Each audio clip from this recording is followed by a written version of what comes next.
ifweni tiba dia kumbana, wakati inakamilika. Tango ekoki pour la kimia au Katia Ekolo Mobimba. Pour la paix, levons-nous. Pour la sécurité, mobilisons-nous. Des millions de morts, c'est trop.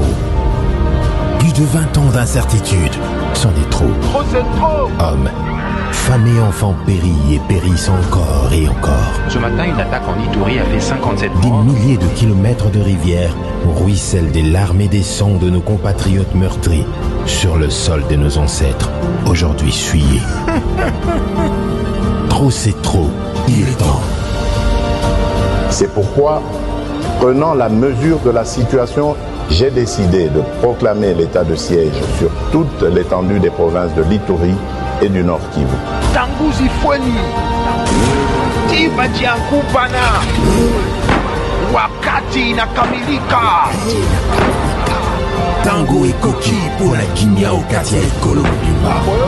Tous derrière nos forces armées, gagnons la paix. Et oui, la paix se gagne. La paix à tout prix. Et Longona FARDC la police, Bansol Lisanga Toteleme. Tolonga Namapinga.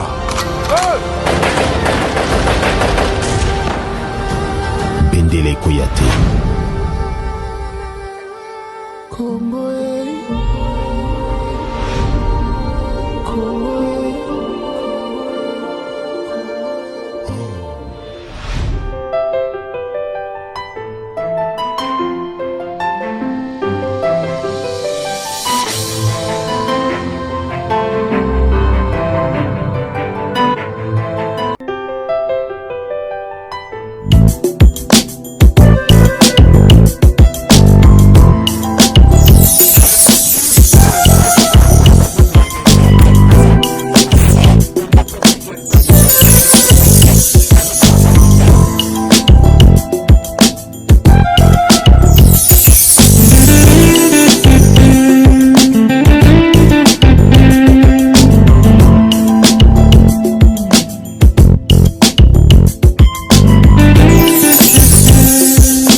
Mesdames, Messieurs, merci de votre fidélité. Comme c'est un plaisir, à chaque fois que je suis devant vous, dans votre magazine Tir Croisé, comme vous le savez très bien, c'est un magazine d'actualité politique. Ici, on décortique l'actualité. Ici, nous faisons des analyses, des débats.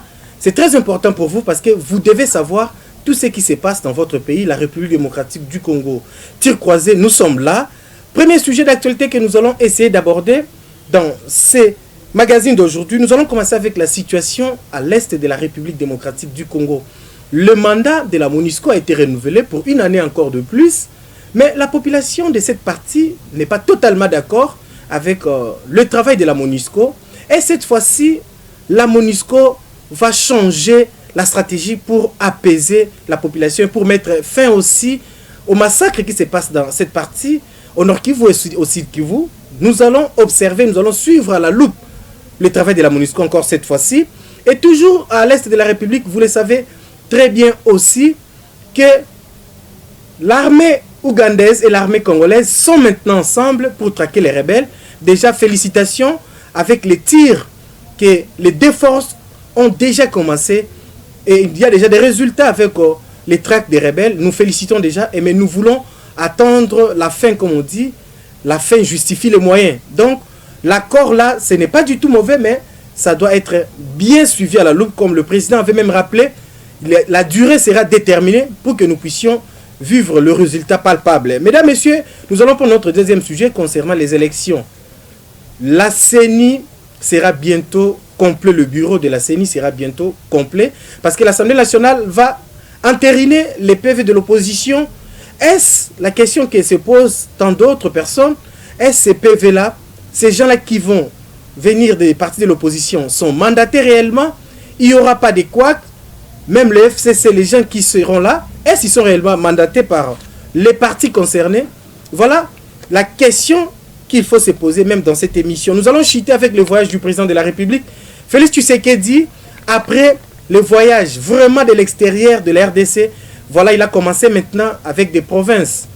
Il a commencé avec la province du Kasaï, le président de la République au Kasaï, et la population est vraiment enthousiasmée par rapport au voyage du président de la République. Ils sont très contents. Est-ce la présence du président de la République au Kasaï va booster les choses, l'économie, les sociales? Parce que vous savez, il y a une grande crise dans cette partie de la République. Est-ce les dirigeants cette fois-ci vont prendre conscience pour que la population se retrouve? Voilà ces 3 sujets d'actualité que nous allons analyser avec mon invité qui est déjà sur ce plateau. Donc je m'en vais pour vous le présenter. Il s'agit bel et bien de M. Eli Wilonja. M. Eli, il est politologue de formation.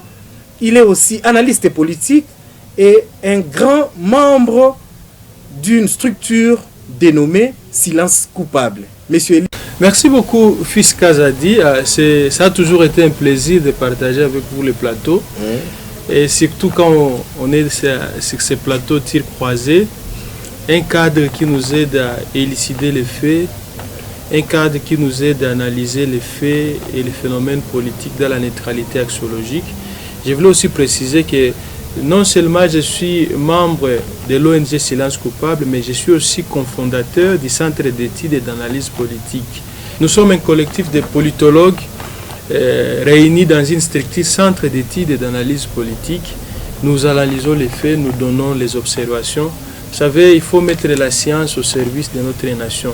Nous sommes là une matière grise, capable d'apporter la lumière là où il y a les ténèbres. Exact. Vraiment, c'est un grand plaisir encore une fois de plus de faire partie de cette émission. Je voulais profiter de cette occasion de dire saluer tous les téléspectateurs et ceux qui nous suivent de près tout comme de loin à la maison, et surtout les abonnés de cette grande émission Tir Croisé. Vraiment, je vous salue partout. Bonsoir, bonjour, ça dépend de l'heure où vous nous prenez à la maison. Merci beaucoup. Le plaisir est partagé, monsieur Eli. Je m'en vais directement. Nous allons entrer maintenant dans le bain de l'émission. Première question, la situation à l'est de la République, le mandat de la MONUSCO, une fois encore renouvelé. Est-ce, pensez-vous, cette fois-ci, la MONUSCO va donner le meilleur de soi? La population qui rejette, qui réfute déjà cette structure-là, va cette fois-ci se retrouver et que la paix sera rétablie dans cette partie de l'Est. Votre analyse, M. Eli? En fait, je voulais d'abord donner une lecture. Je sais que c'est depuis le 20 qu'on a renouvelé les mandats de la MONUSCO. Il y a quelques exceptions qu'il faut peut-être soulever par rapport à ces renouvellements. D'abord, la première exception, c'est que c'était à l'unanimité de 15 membres, donc j'ai dit les membres permanents et les non permanents. Alors on se pose la question, quel intérêt a toujours le Conseil de sécurité à renouveler les mandats? Cette résolution a été présentée par la France. Et une autre chose, ils demandent les retraits de certaines troupes dans certaines provinces, mais ils maintiennent toujours l'effectif normal. Alors on se pose la question, est-ce qu'on est en train de résoudre un problème ou peut-être on est en train de faire autre chose? J'ai parlé des exceptions, contrairement au renouvellement passé, où il y avait 9 sur 15 qui étaient d'accord, mais pour cette année, l'unanimité c'est les 15.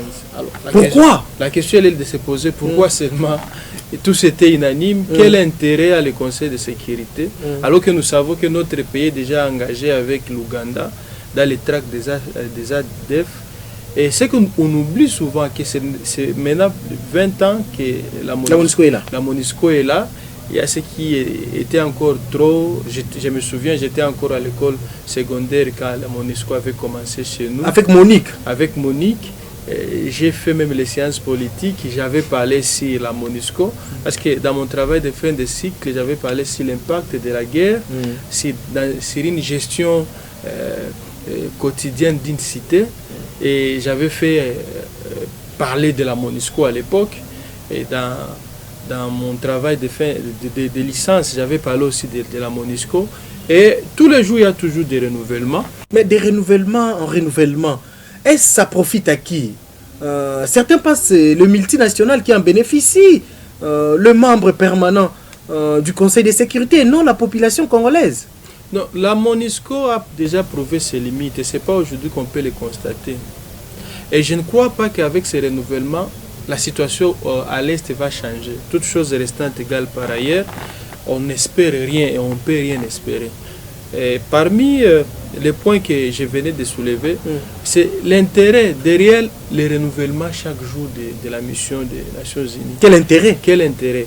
Et pour votre information, c'est la mission la plus budgétivore à travers le monde. Donc, tous les essais ont été faits ici au Congo. Pour votre information aussi, c'est pour la première fois que les Nations Unies ont utilisé les drones dans une mission de paix. Malgré les drones et tout ce qu'ils ont comme équipement, moi je me pose la question, les chars de combat, c'est pour cultiver le maïs ou faire quoi?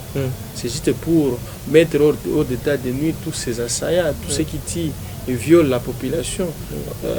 Et maintenant on se pose la question, à quoi servent ces armes qu'ils ont chaque jour et ces hélicoptères de combat? Ils ont même des drones. Et maintenant, en quoi ça sert? Donc, pour votre information, donc nous sommes comme une cobaye de laboratoire où on doit tester tout ce qui ne marche pas ailleurs. Et malheureusement, ça se fait chez nous. Une exception de plus que je voulais peut-être relever, c'est que durant ces renouvellements, il est prévu que la MONUSCO se retire de certaines provinces, dont la province de Tanganyika. On se pose la question pourquoi ils vont se retirer seulement à Tanganyika, ils ne vont pas se retirer au nord, au sud Kivu ou ailleurs. On nous dirait qu'il n'y a pas de rebelles là-bas. C'est ce qu'on se pose la question. C'est une question d'analyse et ça mérite. Mais quand nous avons essayé de faire quelques analyses, nous nous sommes rendus compte que Tanganyika n'est pas loin de la province du Sud Kivu. Qui parle Sud Kivu voit nécessairement tout ce qui est comme groupe armé et toutes les tendances à la balkanisation. Quitter la province de Tanganyika ne serait pas laisser un couloir pour ces assaillants. Pourquoi seulement Tanganyika et pas d'autres provinces? Et la question elle est toujours pendante. Mais dans nos analyses, ce que nous voulons peut-être préciser là-dessus, c'est que la MONUSCO a prouvé ses limites. Et ce n'est pas aujourd'hui qu'on peut les constater. Mais une année, ce n'est pas aussi beaucoup, les Congolais. Vous avez patienté durant 20 ans. Mais si on vous a juste seulement une année. Maintenant, la question que je me pose, 20 ans, la MONUSCO était là, MONUSCO. Maintenant, on renouvelle une année de mandat. Ce n'est pas une ironie qu'on est en train de nous endormir, parce que nous avons comme l'impression qu'une année, c'est juste la parole. Ce n'est pas une année qui va se manifester dans l'acte qu'après une année, la MONUSCO va emballer ses bagages et puis laisser la République démocratique du Congo. Est-ce que nous ne sommes pas encore matures pour nous gérer nous-mêmes? Je crois que nous devons nous réveiller et prendre à main notre avenir. Je ne sais pas si c'est une conscience collective, mais on peut voir, comme quelqu'un disait, il faut voir avec la volonté de voir. Nous avons 20 ans avec la MONUSCO et il n'y a pas de résultat. Il y a même un slogan au Kivu: non guerre, non MONUSCO. Et maintenant, qui sait que la MONUSCO aussi serait derrière les troupes?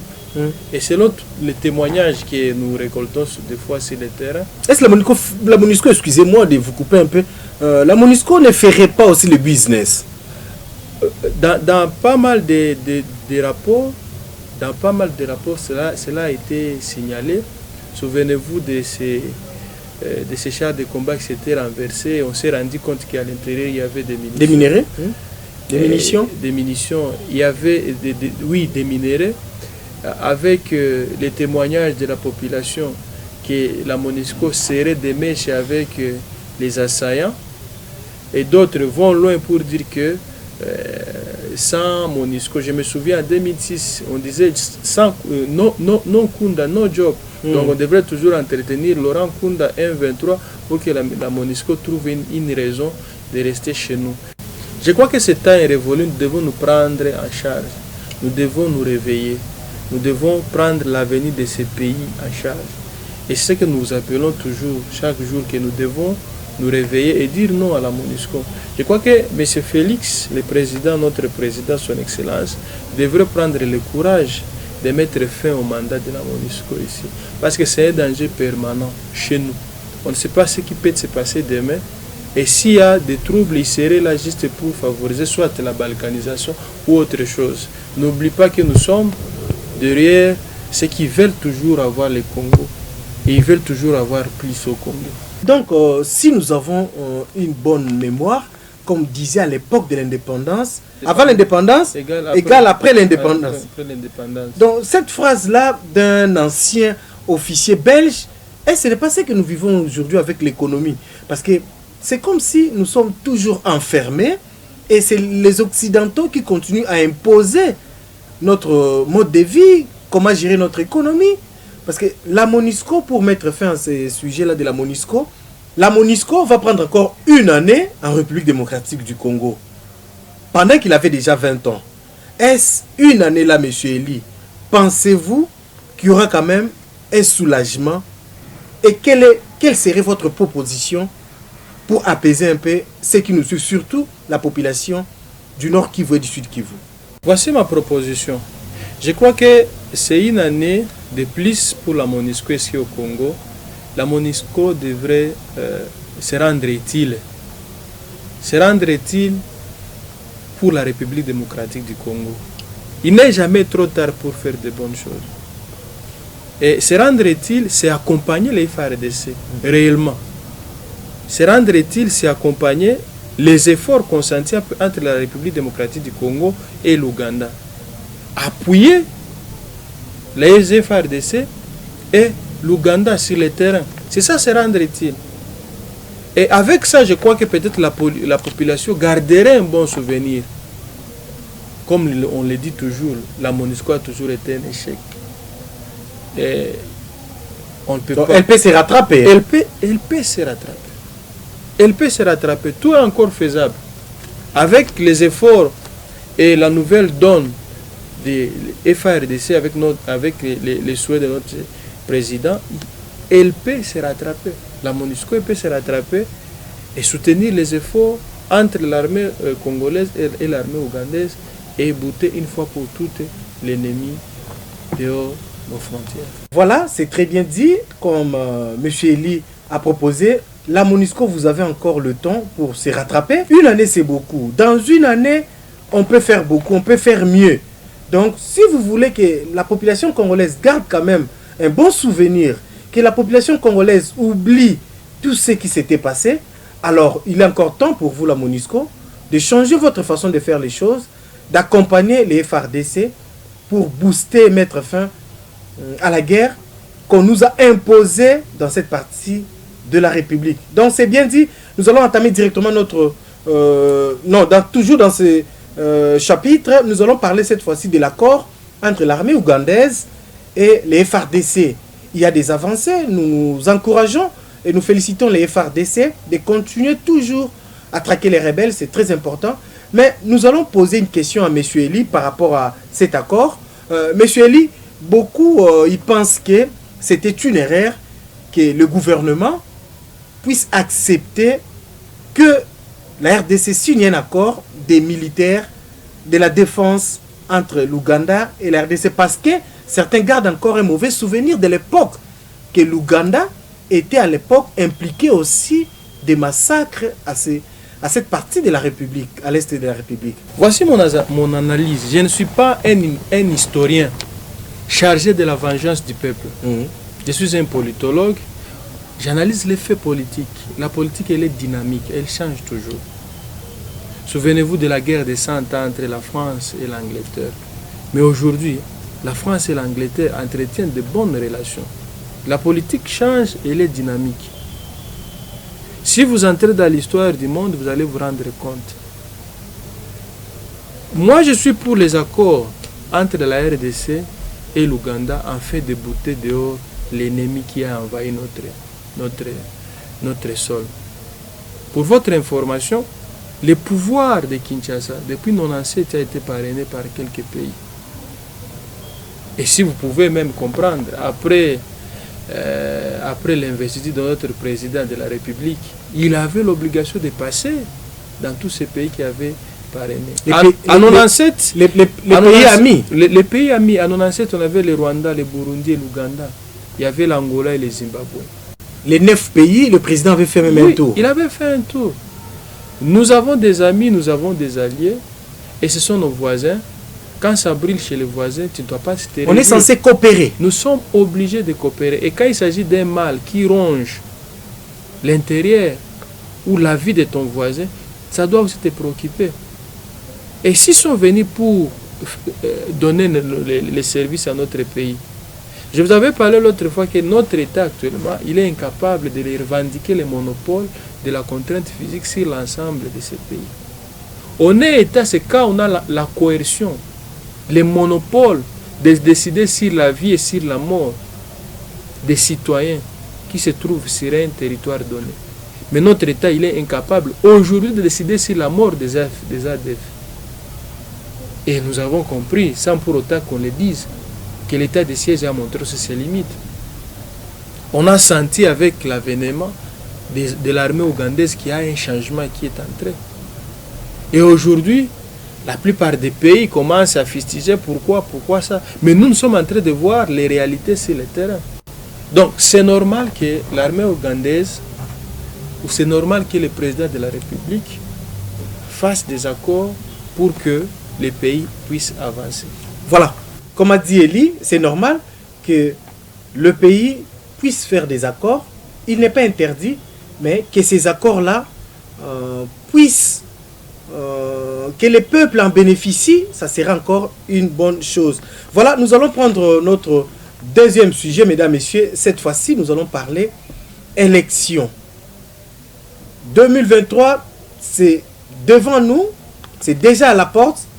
Je me rappelle, lors du passage du président devant les deux chambres réunies en congrès sur l'état de la nation, Félix Tshisekedi était très clair. Il a déclaré, je cite, « Il y aura bel et bien élection en 2023.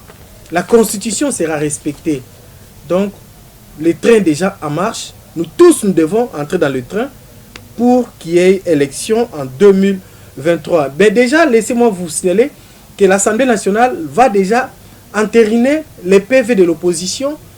Le FCC et l'autre partie de l'opposition vont aussi intégrer le bureau de la CENI. C'est un souhait pour tout le monde, pour que nous puissions avoir quand même des élections apaisées dans notre pays. La population est fatiguée. À chaque fois qu'il y ait toujours des répétitions de morts pendant le processus électoral, à chaque fois qu'il y ait toujours des contestations, ce n'est pas une bonne chose. Cette fois-ci, en 2023, nous avons besoin d'avoir des élections apaisées, crédibles. Même le président, le nouveau président de la CENI, M. Kadima, nous a rassuré aussi le président qu'il y aura bel et bien des élections en 2023. Monsieur Eli, la question par rapport aux élections, le bureau bientôt là sera officiel, le bureau de la CENI. Est-ce, une fois que le bureau de la CENI est complet, on peut espérer avoir des élections apaisées et crédibles en 2023? La crédibilité d'un processus va laisser que vaut la procédure de ce processus. Je vais peut-être me répéter pour me faire comprendre. Le crédit d'un processus électoral dépend des lois, de l'organisation et des animateurs. Depuis l'avènement de l'IDPS, c'est vrai, il y a beaucoup, selon nos analyses, qui fustigent la manière dont la nomination, l'installation, que ce soit au niveau de la Cour constitutionnelle, que ce soit l'installation du bureau de la CENI. Si vous suivez les confessions religieuses, ils ont fustigé la manière dont cela était fait. Mais nous devons évoluer. On ne résout pas aussi un problème en créant un autre. Par le débauchage, on risque encore de créer un problème. Je crois que sportivement, on devrait relancer encore la procédure. C'est vrai, même si nous n'avons pas été d'accord sur les choix de Kadima, mais pour le reste, suivez au moins la procédure.